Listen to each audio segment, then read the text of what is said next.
जय Hind friend, class 10th UP board के सभी छात्रों को जय हिंद। आज का जो हमारा टॉपिक है वो इंग्लिश का सैम्पल पेपर यानी कि मॉडल पेपर, जो आपकी प्री बोर्ड और मैंने बोर्ड परीक्षा को देखते हुए एक सैम्पल पेपर बनाया है, जिसमें मैंने वही क्वेश्चन रखे हैं जो कि आपकी बोर्ड परीक्षा और प्री बोर्ड परीक्षा के लिए वेरी इंपॉर्टेंट क्वेश्चन पेपर है। तो बिना किसी देरी के हम वीडियो को स्टार्ट करते हैं। अगर आप हमारे वीडियो पर नए हैं तो वीडियो को सब्सक्राइब कर दें और लाइक करना तो बिल्कुल ना भूलें। तो हम लोग अपना टॉपिक आगे बढ़ाते हैं। जैसा कि आपको यहाँ दिख गया होगा कि जो हमारा क्वेश्चन पेपर है वो इंग्लिश का है। तो यहाँ पर जो इंग्लिश का क्वेश्चन पेपर है, जो हमारा क्वेश्चन पेपर होता है वो 70 मार्क्स का होता है और हमारे 30 नंबर हमें स्कूल की तरफ से मिलते हैं, यानी कि प्रैक्टिकल फाइल आप जब दिखते हैं आपको 30 नंबर वहाँ से मिलते हैं। सबसे पहले आपको एक बात को ध्यान रखना होगा, आपको दिए गए पैराग्राफ को बड़े ध्यान से एक ही बार पढ़ना होता है। अगर आप पैराग्राफ को बार बार पढ़ेंगे तो आपका टाइम वेस्ट होगा। आपको अपने बोर्ड परीक्षा में टाइम को वेस्ट नहीं होने देना है, क्योंकि आपका टाइम वेस्ट होगा तो आपके नंबर मार्किंग पर असर पड़ेगा। सबसे पहले आपको एक ही बार में ध्यान से पैराग्राफ को पढ़ना होता है और सभी के सफिशिएंट आंसर देने होते हैं। तो man is the architect his on life if he makes a proper division of his time and does his duties accordingly, he is sure to improve and prosper his life. But he does otherwise, he is sure to repent when it is too late, and he will have to drag out to miserable existence from day to day. To kill time is capable as to commit suicide for our life, nothing but some total of hours, days, and years. Youth is the golden season of life. In the youth, mind is a pliable and soft and can be molded in any form of we like. If we lose morning hours of life, we shall have to repent afterwards. तो ये आपका passage था, आप लोग पढ़कर समझ गए होंगे। जैसे कि यहाँ पे पहला क्वेश्चन कहा गया है, how does the proper use of time affect a person. एक प्रॉपर टाइम एक व्यक्ति को कैसे प्रभावित करता है। तो इसका सही जवाब क्या होगा, इसका ऑप्शन सुन लीजिए पहले। To improve and prosper in life, to make him confined, to make him inconsiderate, to be regular and punctual in life. हमारा इसका सही जवाब क्या होगा, to improve and prosper in life. सही आंसर क्या होगा हमारा, इसका सही आंसर होगा ऑप्शन नंबर ए वाला, हमारा इसका सही जवाब होगा। टू इम्प्रूव एंड आवर, जो अपनी ज़िंदगी को एक अच्छे ढंग से बदल सकता है अगर आप अपने टाइम का अच्छा यूज करते हैं।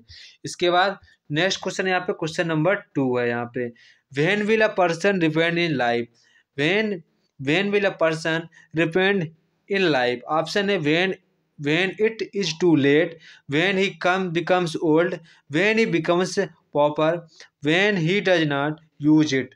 तो यहाँ पे इसका हमारा सही जवाब क्या होगा, यहाँ पे हमारा इसका सही जवाब होगा ऑप्शन नंबर ए वाला, इसका सही जवाब होगा when it is too late, when it is too late। इसका हमारा नेक्स्ट क्वेश्चन है question number 3, which word is the above passive has a similar word of builder. यानी कि अभी आपको बिल्डर के सेम शब्द कौन सा है, आपने पहले लाइन में पढ़ा है आर्किटेक्ट। क्या पढ़ा है, आर्किटेक्ट। ये हमारा बिल्डर का सेम मीनिंग है। तो इसका हमारा सही जवाब क्या हो जाएगा, आप पैसेज की ओर चलेंगे, यहाँ पर इसका हमारा सही जवाब क्या हो जाएगा, आपको दिख गया होगा क्या हो जाएगा इसका सही आंसर, आर्किटेक्ट। यानी कि ऑप्शन नंबर बी वाला हमारा इसका सही जवाब होगा। इसके बाद क्वेश्चन नंबर 4, यहाँ पे choose the correct option the answer the following question. आपको क्वेश्चन को पढ़ना है, ऑप्शन को चूज करना होगा। We had hardly reach the station dot the train started. तो आपको जहाँ पे ब्लैंक सा दिख रहा होगा वहाँ पे आपको भरना होगा। तो यहाँ पे आपको क्या भरना होगा, option A that, option B before, option B when, option C then. तो यहाँ पे आपको क्या भरना होगा, ऑप्शन क्या भरना, वेन। क्या भरना होगा, वेन। क्या भरना होगा, वेन। इसके बाद नेक्स्ट क्वेश्चन है question number 5, one who looks at the dark side of life is called optimistic, pessimistic, statics, fatalist. इसका सही जवाब हमारा क्या होगा, पेसिमिस्टिक्स। क्या होगा, जिसको हर चीज में निराशा दिखती हो वो क्या हो जाएगा, निराशावादी, यानी पेसिमिस्टिक। ऑप्शन नंबर बी हमारा इसका सही जवाब होगा। इसके बाद हमारा नेक्स्ट क्वेश्चन है question number 6, rearrange the following words cluster to make meaningful sentence, helps those who God themselves to help. तो आपको इसको सही क्रम में लगाना होगा। तो सही क्रम में क्या होगा, ऑप्शन नंबर ए देख लीजिए, इसका होगा God helps those who help themselves. God भगवान उनकी सहायता करता है जो दूसरों की सहायता करते हैं, यानी कि हमारा ऑप्शन नंबर ए वाला इसका सही जवाब होगा। इसका हमारा नेक्स्ट क्वेश्चन है question number 7। Which is the following word in miss spelled? कौन सा वर्ड है जिसकी स्पेलिंग हमारी गलत लिखी हुई है? आपको उसी पर टिक लगाना होगा। तो यहाँ पे हमारी किसकी स्पेलिंग गलत लिखी है? आपको देखना होगा मिस स्पेल्ड। तो यहाँ पर सी ऑप्शन क्या हो जाएगा? ऑप्शन ए देखिए ल्यूटी, यहाँ पर इसे पढ़ते हैं लेफ्टिनेंट, ये लिखा है कर्नल, ये लिखा है कमांडर, ये लिखा है सोल्डर। तो यहाँ पे इसका सही आंसर क्या होगा? हमारा सही आंसर होगा यहाँ पर ल्यूटिनेंट, इसकी स्पेलिंग कैसी लिखी है? हमारी गलत लिखी है, तो आपको इसको सही करना होगा। तो हमारा ये क्या हो जाएगा? ऑप्शन नंबर ए वाला सही होगा। इसके बाद क्वेश्चन नंबर यहाँ पे 8 है। यहाँ पे fill in the gap the suitable preposition. तो आपको जहाँ पे गैप दिया गया वहाँ पे आपको सुटेबल प्रीपोजिशन भरनी होगी। Father deprived his son dot dot his property. Option A of, option B off, option C from, option D हमारा टू। यहाँ पर इसका हमारा सही जवाब होगा ऑप्शन नंबर ए वाला। क्या होगा? ऑफ। क्या भरेंगे आप लोग यहाँ पे? आप लोग यहाँ पर ऑफ को भरेंगे। Of his property. क्या भरेंगे? ऑफ। इसके बाद हमारा क्वेश्चन नंबर यहाँ पे क्वेश्चन नंबर 9, यहाँ पे क्वेश्चन नंबर हमारा है 9। तो यहाँ पे आपको क्वेश्चन पेपर को यहाँ पे पैराग्राफ को पढ़ना होगा, फिर इसके आपको आंसर देने होंगे। तो after she had enough money saved her tax problem was how to slip out of the house without her mother's knowledge but he manage this without too much difficulty. Every day after lunch her mother would nap from about 1 hour or so while use these hours of her excursions as she stood looking for the doorway from her house, or sometimes when we ventured out into the village today these same hours could be used for her first excursion outside in the village। तो आपको जो chapter से लिया गया है आपको सभी chapter को अच्छी तरीके से तैयार कर लेना है। तो यहाँ पे पहला क्वेश्चन क्या गया? What was the Valli's next problem when she said enough money? तो यहाँ पर इसका हमारा सही जवाब हो जाएगा, पहले ऑप्शन सुन लीजिए। She had to time to go out merely for enjoy, her examination came to near, how to sleep out of the house with her mother's knowledge. Option D है that she was not feeling well. तो इसका हमारा सही answer क्या हो जाएगा? सही answer हमारा हो जाएगा option number D, how to sleep out of the house with her mother's knowledge. Option number C वाला हमारा इसका सही जवाब होगा। इसके बाद क्वेश्चन नंबर यहाँ पे हमारा 10 है। Which hours could not she use for first excursion outside the village? Option A her mother would nap from 1 to 4 at noon, her mother would to go market buy something, her mother would go to her neighbor at that time, nothing is correct।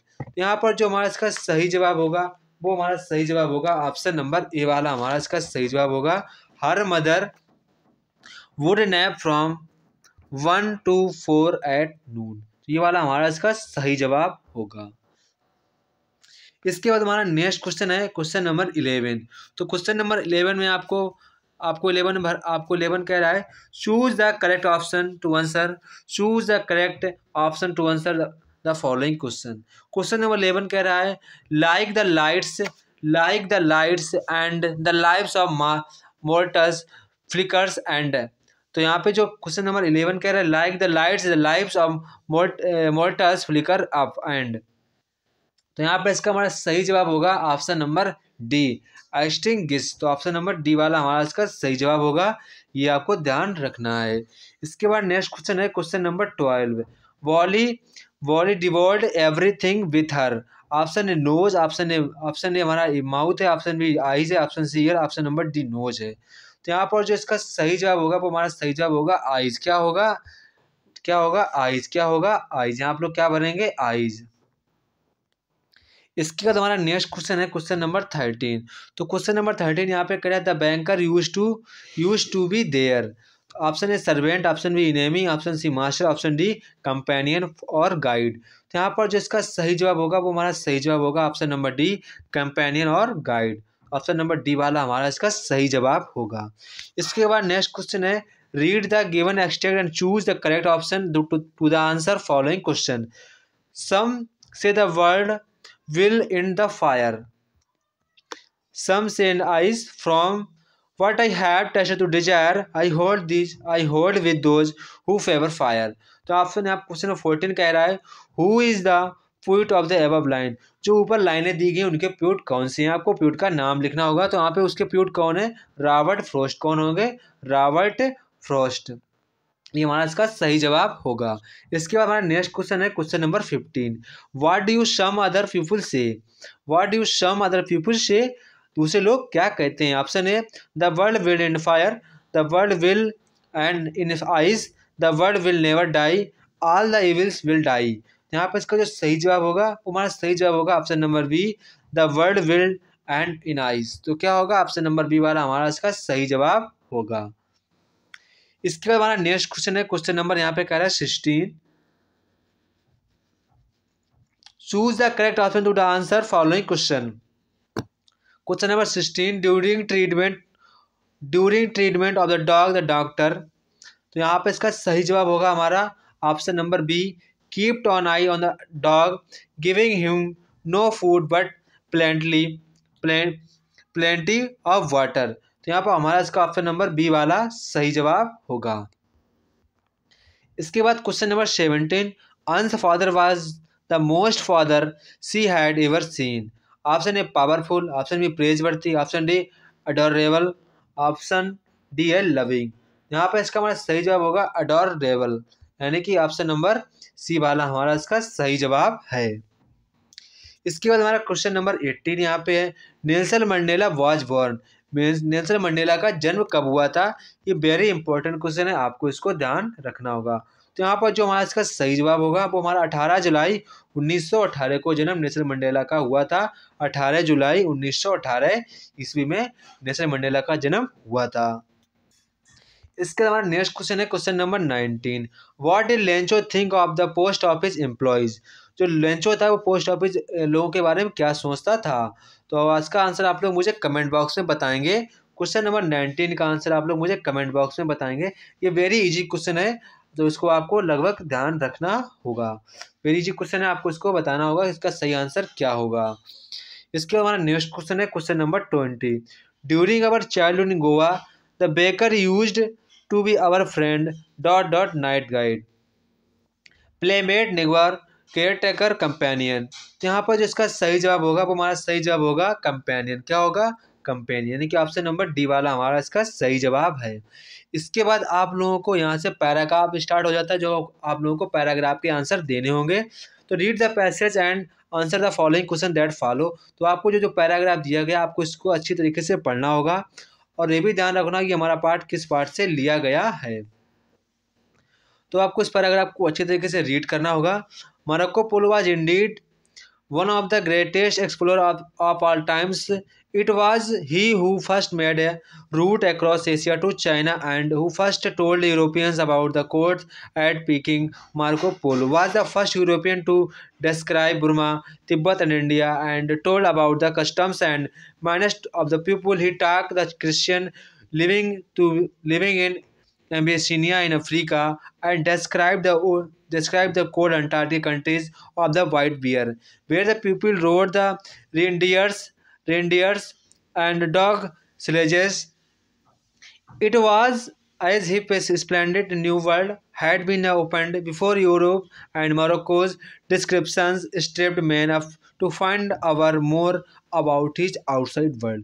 तो ये आपका जो paragraph का था, आपको इसको अच्छी तरीके से पढ़ना होगा ताकि आपको नीचे दिए क्वेश्चनों का आंसर सही तरीके से दे सकें। तो यहाँ पे जो पहला क्वेश्चन आपको दिख गया होगा, who was Marco Polo. Marco Polo कौन था, इसका आंसर आप लोग सुनेंगे, जो आंसर हम बोल रहे हैं आपको सुनना होगा। तो Morocco polo was one of the greatest explorer of all times, ये हमारा इसका आंसर होगा। इसे एक बार सुन लीजिए, Morocco polo was one of the greatest explorer of all times. इसके बाद नेक्स्ट क्वेश्चन हमारा यहाँ पे कह रहा है, नेक्स्ट क्वेश्चन यहाँ पे कह रहा है क्वेश्चन नंबर बी वाला देख लीजिए, who first made a route across China to China. Asia से चाइना तक की रूट किसने बनाया था। इसका आंसर क्या होगा, Marco Polo first made a route across Asia to China. इसका सही जवाब क्या होगा हमारा, हु की जगह आपको लिख देना है मोरक्को पोलो। इसके बाद क्वेश्चन नंबर यहाँ पे सी वाला कह रहा है, what description were were made by Marco Polo. Marco Polo ने जो वो दिया था डिस्क्रिप्शन, क्या दिया था वो आपको ऊपर दिए गए पैराग्राफ से अच्छे तरीके से लिख लेना होगा। इसके बाद आकर choose the word same meaning discover.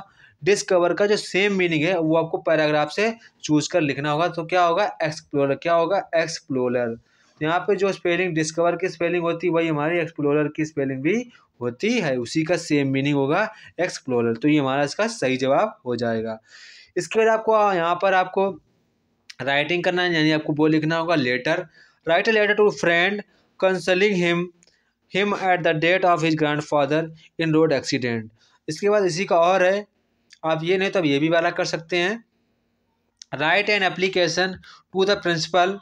Right an application to the principal of our school requesting him to grant you a week long leave on account of your sister marriage. तो सिस्टर मैरिज पे आपको, आपके घर पे शादी होगी तो आपको प्रधानाचार्य को छुट्टी लेना है 1 वीक की, तो उसको आपको लेटर लिखना होगा। अगर आपको सभी इंपॉर्टेंट लेटर की PDF वगैरह कुछ चाहिए तो आप लोग मुझे इस नंबर पे कमेंट कर सकते हैं। आपको कितने लेटर तैयार करने नहीं करने मैं आपको बता दूंगा। आप इस नंबर पे मुझे व्हाट्सएप मैसेज करेंगे तो आप लोगों को इम्पोर्टेंट ऐसे राइटिंग बता देंगे और लेटर भी बता देंगे, आप किन पे आपको ऐसे तैयार करना है और किन पर आपको लेटर भी तैयार करने हैं। इसके बाद नेक्स्ट क्वेश्चन नंबर 3 यहाँ पे है। क्वेश्चन नंबर 3 है यहाँ पर, write a report teacher celebration in your college, school और college in about 80 to 100 word. तो आपको 80 to 100 वर्ड में यहाँ पे लिखना होगा। तो यहाँ पे जो आपको कोई भी आता हो अब आप लिख सकते हैं। इसके बाद यहाँ पे कह रहा है हिंड स्कूल, ये आपका ऐसे के रूप में आपको 100 से 80 वर्ड लिखने होंगे। तो आपको school decoration, culture program, speech by principal, chief guest, sweet distribution, आपको इतने के बारे में लिखना होता है। इसके बाद यहाँ पे कह रहा है आप इसे भी लिख सकते हैं और वाले को भी लिख सकते हैं। आपको ये नहीं आता तो ये वाला भी लिख सकते हैं। Write an article on the importance of talking regular exercise in about 80 to 100 words on the basis of the heads below. तो आपको नीचे जितनी हेडिंग दी गई आपको इन्हीं पर लिखना होगा। जितनी नीचे हेडिंग दी गई है तो आपको बहुत आराम हो गया कि आपको हेडिंग बनी बनाई मिल गई है, तो आपको इन्हीं पर अच्छा सा ऐसे लिख देना है। लगभग 3 या 2.5 पेज के ऐसे लिखना होगा। इसके बाद यहाँ से आपका ग्रामर पोर्शन स्टार्ट हो जाता है। तो सबसे पहले आप लोगों को ग्रामर पोर्शन पे आंसर लिखना होगा जो आपको ग्रामर पोर्शन दिया गया है यहाँ पे। तो यहाँ पे ग्रामर पोर्शन में पहला क्वेश्चन यहाँ पे कह रहा है कि री right the following sentence by changing into indirect speech. तो आपको डायरेक्ट स्पीच में बदलना होगा इन लोगों को। तो पहला यहाँ पे कह रहा है the customer said to the bank clerk please issue me a fresh cheque book, my old one has been used. जो हमारी पुरानी वाली है वो यूज्ड हो चुकी है। तो आपको इसको हमारे इनडायरेक्ट स्पीच में बदलना होगा। तो आप लोग बड़े ध्यान से सुनेंगे इसका कैसे आंसर बनेगा। तो इसका जो आंसर होगा वो हमारा होगा the customer requested to the bank clerk to issue him a fresh cheque book because his old one had been used. तो ये हमारा इसका आंसर होगा। मैंने आंसर बोल दिया है, आप लोग दोबारा इसे अगर नहीं सुन पाया है तो आप लोग उसको बैक करके सुन सकते हैं। इसके बाद ऑप्शन बी यहाँ पे कह रहा है change the following into passive voice में बदलना है। Do not spoil these picture. तो आप इसको भी ध्यान से सुनेंगे। Let these pictures not be spoiled. Let these pictures not be spoiled, ये हमारा इसका पैसिव वॉइस हो जाएगा। इसके बाद यहाँ पे कह रहा है यहाँ पे पंचुएट करना आप लोगों को। यहाँ पे सबसे पहले आपको द टीचर का टी बड़ा बनाना होगा। फिर सेड टू, यहाँ पे मी के बाद कॉमा, इन्वर्टेड कॉमा स्टार्ट करना है। फिर डू लिखना होगा, डू नॉट पूरा ऐसे लिखना, फुल स्टॉप लगाना, फिर इसको इन्वर्टेड कॉमा लगा देना है। तो ये आपका क्या हो जाएगा? पंचुएट हो जाएगा। इसके बाद यहाँ पे कह रहा है आपको ट्रांसलेट करनी है, इसकी इंग्लिश की ट्रांसलेट करनी है। वृक्ष हमारे देश के अमूल्य निधि हैं। वृक्ष हमारे लिए केवल ईंधन नहीं, फल नहीं बल देते बल्कि हमें इमारती लकड़ी भी देते हैं। हमें अधिक से अधिक पेड़ लगाने चाहिए, अनावश्यक रूप से पेड़ों को नहीं काटना चाहिए। तो आपको इसको इंग्लिश का ट्रांसलेट करना होगा। हम आपको जो इंग्लिश ट्रांसलेट बोल रहे हैं आपको उसको सुन लेना है। Trees are invaluable treasure of our country. Trees give us not only fuel and fruits but also timber. Full stop. We should plant the maximum trees. We should not cut the trees unnecessaries. ये आपका इसका translation हो गया। तो आपको ऐसे इसको कर लेना होगा। इसके बाद यहाँ से हमारा लिटरेचर पोर्शन का स्टार्ट हो जाता है। यहाँ को क्वेश्चन आंसर लिखने होंगे। Answer the following question about 30 to 40 words में इसका आंसर लिखना, यानी कि शॉर्ट आंसर ही है हमारे। तो पहला क्वेश्चन कहा गया है, why do squirrels and langurs drop partially eaten fruits into Kaveri नदी। या तो आप ये वाला करिए, तो फिर आप ये वाला नीचे वाला भी कर सकते हैं। Why does Maxwell go to Warsaw, how long does he wait there and why. तो आप इनमें से कोई एक का आंसर कर सकते हैं। इसके बाद यहाँ पे क्वेश्चन नंबर बी का है, when were the first democratic election held in south Africa. तो साउथ अफ्रीका में कब हेल्ड किए गए थे, तो आप इस पर आपको आंसर लिखना होगा और करके। तो कब किए गए थे, आप किसी एक का आंसर लिखेंगे। इस पर नेक्स्ट यहाँ पे कह रहा है और वाला, आप ये नहीं कर पाते तो आप नीचे वाला भी कर सकते हैं। यहाँ पे कह रहा है, who was the Annie Frank, why did she decided to write a diary. तो एनी बेसेंट कौन था, आपको लिखना होगा। Annie Frank was a small girl of 13 years old. वो हमारे 13 वर्ष की ओल्ड लड़की थी। तो आपको इसका आंसर पता होगा। वो आपको लगभग 7-8 लाइन में लिखना होगा। इसके बाद नेक्स्ट क्वेश्चन यहाँ पे question number 6, write as many following one. तो आपको कोई एक लॉन्ग आंसर लिखना होगा, या तो बी वाला या तो फिर ये वाला। तो पहला यहाँ पे कह रहा है, why did the tea start, which legend did Rajvir tell about tea. तो आपको किसी एक का आंसर लिखना होगा। तो यहाँ पे जैसा कि यहाँ पे पहले वाले का आंसर हम आपको हेडिंग बता दे रहे हैं। आपको हेडिंग कौन कौन सी डालनी होगी। पहला आप डालेंगे इंट्रोडक्शन, यानी कि पार्ट का नाम, और इस लेखक के राजवीर के बारे में पूरा बताएंगे। फिर आप हेडिंग डालेंगे द जर्नी ऑफ असम। दूसरी हेडिंग डालेंगे the ligands of T origin. तो फिर आप हेडिंग डालेंगे फर्स्ट लिगेंड। फिर आप डालेंगे द सेकेंड लिगेंड। फिर आप लास्ट हेडिंग डाल देंगे कंक्लूजन। क्या डाल देंगे, कंक्लूजन। तो आपका पूरा हो जाएगा। आप हमारे ख्याल से ऊपर वाला ही करें तो ज़्यादा बेटर है, वो वेरी इजी वे, नीचे वाला ना ही करें तो बेटर है। इसके बाद क्वेश्चन नंबर 7 यहाँ पे कह रहा है, what did the mother advise Amanda to remember. Amanda की माता ने उनको क्या हमेशा सलाह दी थी याद रखने के लिए।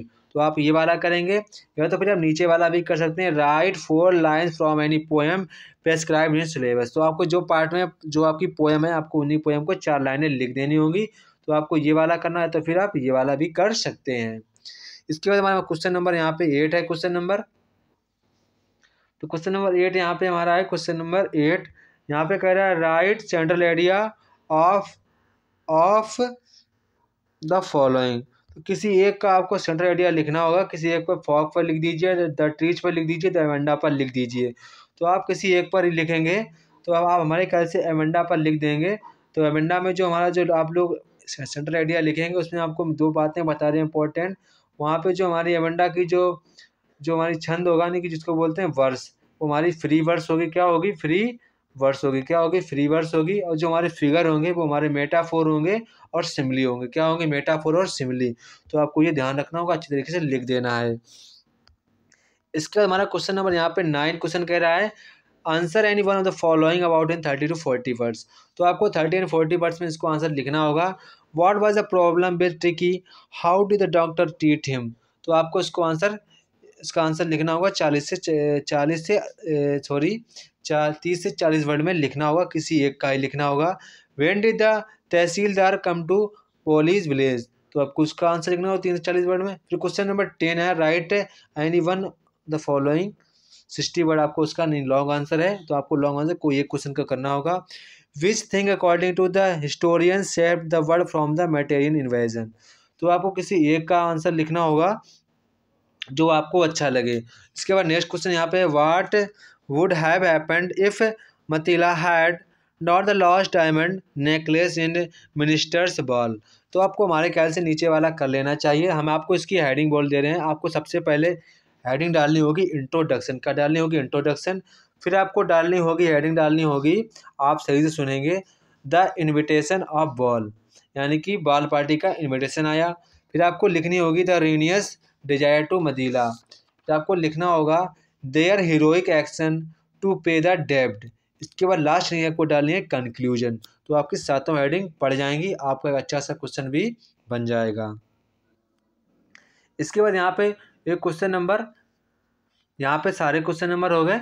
तो आप लोगों का अगर ये क्वेश्चन नंबर 10 है, आपको अच्छी तरीके से बोलने में, क्वेश्चन नंबर 10 है जो आपका, इसे आपको तो अच्छी तरीके से तैयार करना है। वेरी वेरी इंपॉर्टेंट क्वेश्चन है ये, अब इसे आपको अच्छे तरीके से याद कर लेना है। अगर आपको किसी भी क्वेश्चन का आंसर चाहिए, किसी भी क्वेश्चन का आंसर आपको लग रहा है कि आप नहीं लिख पा रहे हैं, तो आप मुझे इस नंबर पे कमेंट करेंगे, सर मैं इस क्वेश्चन का आंसर नहीं लिख पा रहा हूँ, तो मैं आपको आंसर भेज दूंगा। अगर आप हमारे चैनल पर नए हैं, चैनल को सब्सक्राइब करें।